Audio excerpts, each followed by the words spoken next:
नमस्कार, यहाँहरूलाई स्वागत छ। आजको जुन विषय रहेको छ गर्भ नबस्ने समस्याको निदान कसरी गर्न सकिन्छ भन्ने विषयमा केही टिप्सहरू मैले लिएर आएको छु।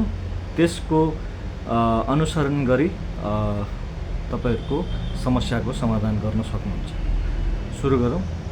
सर्वप्रथम तपाईका जुन छ महिनावारी गडबडीहरू भइरहेको छ भने चाहिँ त्यसमा चाहिँ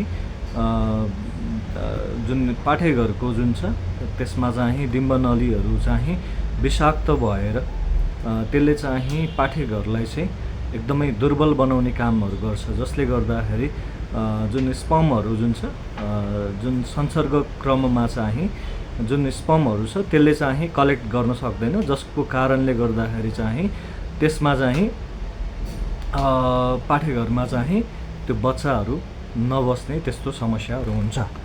अर्को समस्या भनेको चाहिँ जस्तै जुन महिलाहरूको चाहिँ अत्याधिक समस्याहरू हुने, जुन सेतो पानीहरू बग्ने, अनि त्यसपछि अत्याधिक पीडा प्रसव हुने हैन। पीडा प्रसवको अर्थ चाहिँ अत्याधिक पेटहरू दुख्ने, अनि त्यसपछि आएर महिनावारी हुन चाहिँ हुने तर एकदमै कस्तो मतलब राम्रोसँग नहुने, एकदमै खुल्ला रूपले चाहिँ महिनावारी नहुने, त्यो समयमा चाहिँ जुन पाठेघरले जुन एउटा जुन सक्षम हुन्छ त्यो सक्षममा त्यसमा चाहिँ प्रत्यक्ष बाधाहरू पर्न सक्छ है। अर्को भनेको चाहिँ तपाईको खानपानको कारणले पनि त्यस्तो हुन्छ। खानपानको कारणले गर्दाखेरि तपाईका हर्मोन सिस्टमहरुमा चाहिँ असन्तुलनता उत्पन्न हुन्छ, जसले गर्दाखेरि चाहिँ थाइरोइडको समस्याहरूदेखि लिएर ग्रन्थीहरू चाहिँ एक आपसमा त्यो तालमेल नमिल्दाखेरि चाहिँ तपाईको जुन छ रसायन तत्त्वको जुन भूमिका हुन्छ त्यो भूमिका चाहिँ कमजोर हुन जान्छ, जसले गर्दाखेरि चाहिँ पाठेघरमा चाहिँ अस्थिरता उत्पन्न हुन्छ, जसमा चाहिँ डिम्बवाहिनीहरूले चाहिँ राम्रोसँग सक्रिय ढङ्गले चाहिँ कार्य गर्न सक्दैन है। अर्को कारण भनेको चाहिँ लागुभागुहरू हुन सक्छ। जस्तै लागुभागु भन्नुको अर्थ जस्तै कसैले बिगार्दिने हैन, जस्तै नजरहरू लाग्ने, कोखाहरू मार्दिने, यो प्रकृतिले पनि तपाईहरुको जुन त्यसमा चाहिँ मुखाहरू बन्द गरिदिने, जस्तै ट्युब ब्लकेजहरू भन्ने हुन्छ हैन, विभिन्न सिस्टहरू पलायो भन्ने हुन्छ। त्यो हुने कारणहरूमा चाहिँ कतिपय कारणहरू चाहिँ एकदमै अप्रत्याशित रूपले चाहिँ जस्तै भेदहरूको कारणले पनि, छेदहरूको कारणले, जस्तै कुनै शत्रुद्वारा हैन नजरहरू लाग्दाखेरि तपाईको कोखाहरू मारेर अनि त्यसपछि तपाईको जुन छ क्षमता भए पनि त्यसलाई चाहिँ एकदमै कमजोर बनाउने अनि गर्भ बस्न नदिइरहेको पनि हुन सक्छ हैन। त्यो भएको कारणले गर्दाखेरि त्यसमा पनि सचेत रहनु होला।